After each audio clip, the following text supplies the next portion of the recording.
barnoota keenya kutaa 127 irratti immoo gaheen hafuura qulqulluu maalidha isa jedhudha. Waa'ee hafuura qulqulluu ilaalaa jirra. Gaheen hafuura qulqulluu maalidha mana kiristaanaa keessatti? Gahee maalii qaba? Hojiin hafuura qulqulluu maalidha kan jennu, hafuurri qulqulluu ulfeessaadha yookiin immoo saraatsiinoo jennee kan barsiisnu jecha. Jecha kana yeroo baay'ee afaan Amaariffaarraati gara Oromoffaatti gaafa finnu nu rakkisuu danda'a. Manfas Qidduus saraatsiinoo yookiin immoo ulfeessaadha jedheetu kaa'ee jira jecha. Hafuurri qulqulluu addunyaadhaan dura ilmaa abbaa addunyaan dursa waan ulfeesseefi jedha. Kanas ulfeessaa kan isa jechiise maqaan isaa maqoota sadan keessaati, qaamota sadan keessaa tokko hafuura qulqulluu akka ta'e, maqoota sadan keessaa hojiidhaan tokko kan ta'e ulfeessaa kan jedhu maqaan isaa maqaa qaama akka ta'e hojii isaa ta'uu isaa nuuf ibsa jecha. Hafuurri qulqulluu hojiinsaa ulfeessaadha. Ilmi immoo dhalataadha. Abbaan immoo dhalaa yookiin baasaadha jedhameetu dubbatama. Jecha kana irra deebi'a. Yeroo baay'ee abbaan ulfeessaa, ilmi ulfaa, hafuurri qulqulluu immoo irra deebi'a. Ammas abbaan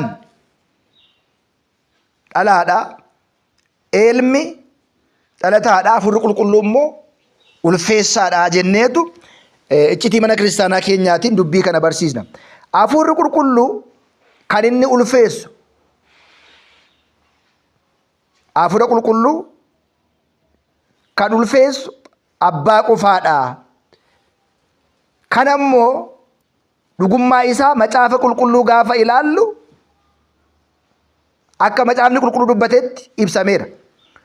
ወሶበ መጻ ጰራቅሊጦስ ዘእነ ኢፈኑ ለክሙ እምአበ መንፈስ ቅዱስ ጽድቅ ዘይመጽእ እምአበ አብ ውእቱ ሴቴ yeroo hiikamu jechi kun jecha gi'iziiti. Anis abbaadhaan abbaa biraati kan inni isiniif ergu hafuura qulqulluu inni kan ulfeesse kan bahe, ulfeesse kan jennu kan bahe jechuu dandeenya. Hafuura qulqulluu yeroo dhufetti waa'ee koo ragaa ba'a jechuudhaan Yohaannis 15:26 irratti jecha isaa waaqummaatiin bu'uura godhatee beetonni 150 fi fakkaattonni isaanii wana aamin በመንፈስ ቅዱስ እግዚ ማያዊ ዘሰረሰ እማብ ንስግሎቱ ወንሰቦ ምስለ አብ ወወልድ ዘነበበ በነቢያት yeroo hiikamu abbaa irraa kan bahe yookiin hafuura qulqulluu waliin raajotaan bulee kan dubbate hafuurri qulqulluun ni amannaa, ni sagannaa fi ni galateeffannaa jechuudhaan kadhannaa abbootii yookiin amantaa yookiin haymaanota aboo kan Niiqiyaa jedhamee waamamu irratti ibsameera jechaadha. Epifaanii episkoopoos yookiin immoo episkoopoosiin biyya Qoጵሮስ immoo wana aamin በመንፈስ ቅዱስ ዘነበበ ዘኦሪት ወተሰበከ በነቢያት ወነበበ በሐዋርያት ወወረደ ወዮርዳኖስ ወሃዳረ በቅዱሳን ወከመዚ ነአምን ከውእቱ መንፈስ ቅዱስ ፍጹም ጰራቅሊጦስ እምአብ ወይመጽእ እምወልድ ይነስእ። hiikkaan kana maal jedha? Kakuu duraan kan dubbate raajonni kan lallabame duukaa bu'ootaan kan barsiifame laga Yordaanos kan bu'e qulqullootarra kan bu'e hafuura qulqulluutiin ni amanna. Akkuma kana hafuurri kun hafuura waaqayyoo kan jedhamu gonka hafuura qulqulluu akka ta'e, abbaa irraa kan bahe ilma irraa kan fudhatame akka ta'e ni amanna jedhee beekaan kunis dubbateera jechuudha. Itti aansee hojiin hafuura qulqulluu maalidha? Jajjabeessaadha yookiin immoo asxaanyi kan jennudha. Hafuurri qulqulluu ni jajjabeessa yookiin immoo asxaanyi kan jennudha. Hafuurri qulqulluu ni jajjabeessa gaafa jedhu tiksitoota warra dhabaniif, hoolota warra walitti qabu warra hin dhabneef, gooftaa keenya Iyyasuus Kiristoos irraa adda ba'ee turuu kan hin danda'amneef mana kiristaanaa ni jajjabeessa. Du'a, dhibee, gadda, rakkoowwan garaa garaa warra isaan miidheef ijoollee Addaamiin jajjabeessaa ta'uusaa, ijoollee Addaamiin kan jajjabeessu ta'uusaa jecha Giriikiitiin, jecha afaan Giriikiitiin gaafa ilaallu immoo Pharaaklixoos jedhama. Hafuurri qulqulluu jecha Giriikiitiin Pharaaklixoos jedhameetu waamama. Maqaan hafuura qulqulluu jedhu kun jecha Giriik akka ta'e, afaan Amaariffaatiin immoo qulqulluu keenya yookiin immoo qiddusaachin, ani abbaan akkan jiru,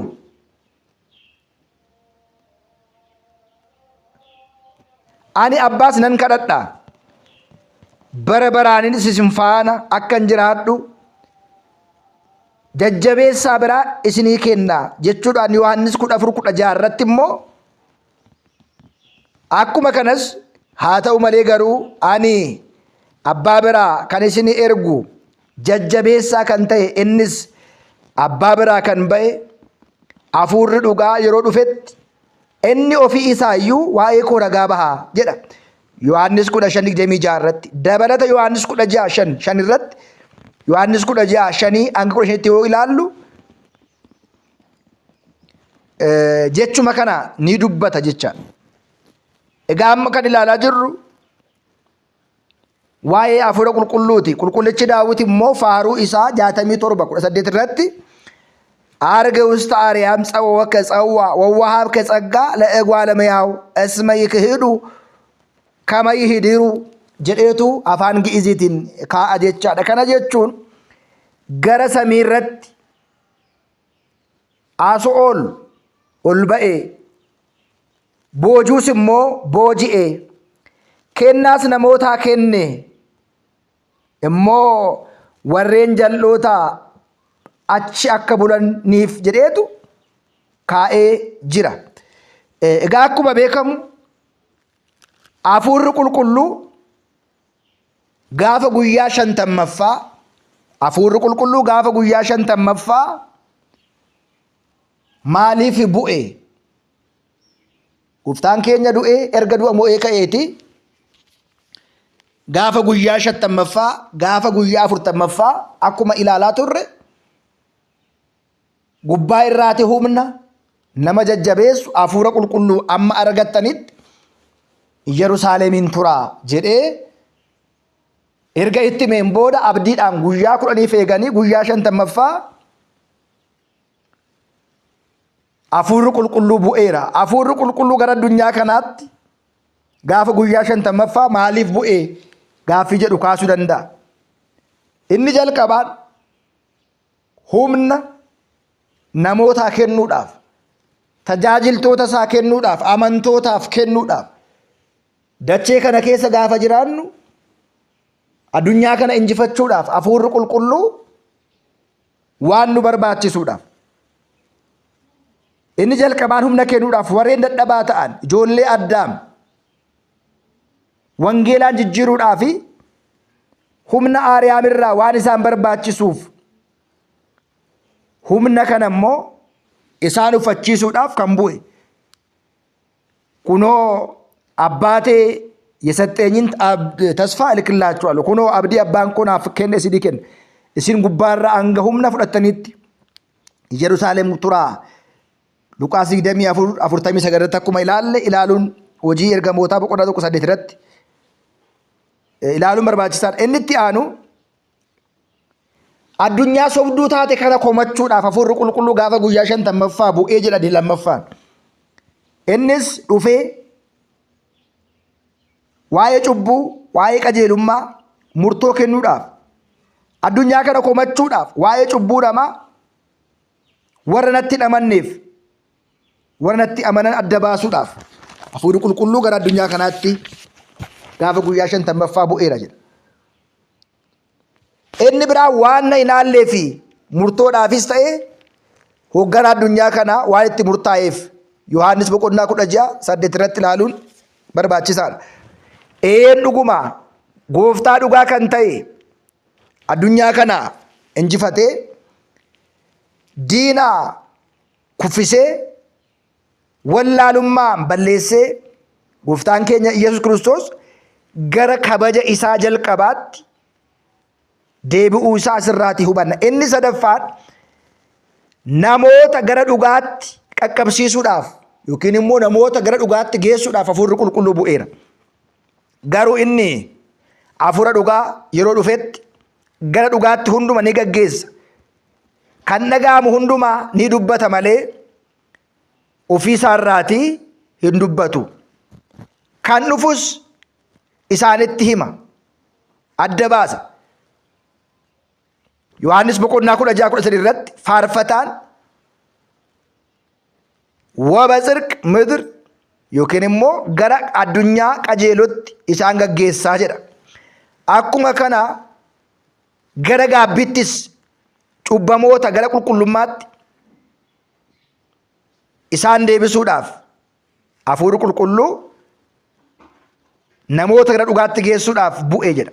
Hafuurri qulqulluu mana kiristaanaa hoogganee ishee irra bulee dhugaa Iyyasuus Kiristoos kan ta'e akka fudhataniif Yohaannis 14:1 tokkoffaa Qorontos 12:3 irratti ilaaluun barbaachisaadha. Inni itti aanu hojii hafuura qulqulluu isa arfaffaa gaafa ilaallu jajjabeessaadha. Asnaanyi kan jennu jecha yookiin immoo jajjabeessuudhaaf guyyaa 40ffaatti 50ffaatti bu'ee jedha. Addunyaan gaddaan waan guutamteef jajjabinni waa ishee barbaachisuuf duukaa bu'oonni gooftaa keenya Iyyasuus Kiristoos irraa adda ba'anii jiraachuu waan hin dandeenye wangeela isaatiin rakkoo isaan quunnamu qormaata hundumaa sana injifachuu jajjabaachuu waan isaan barbaachisuuf Yohaannis 14:16, Yohaannis 15:26, Yohaannis 16:5-16tti addunyaa boossuu taate kana jajjabeessuudhaaf gadda keessaa ishee baasuudhaaf ulfina ishee kennuudhaaf Waaqayyo bu'eeraa jedha. Maarree yakka raawwanneen badii hojjenneetiin balleessaa keenyaatiin gochaa keenyaatiin cubbamoota yakkamoota taanee waan turreef cubbamoota yakkamoota balleessitoota taanee waan turreedhaaf hafuurri qulqulluu jajjabeessuudhaaf gaafa guyyaa 50ffaa bu'ee jedha. Inni itti aanu barnoota keenya kutaa 128ffaa irratti kan laallu waa'ee ilmaa ragaa bahuutiif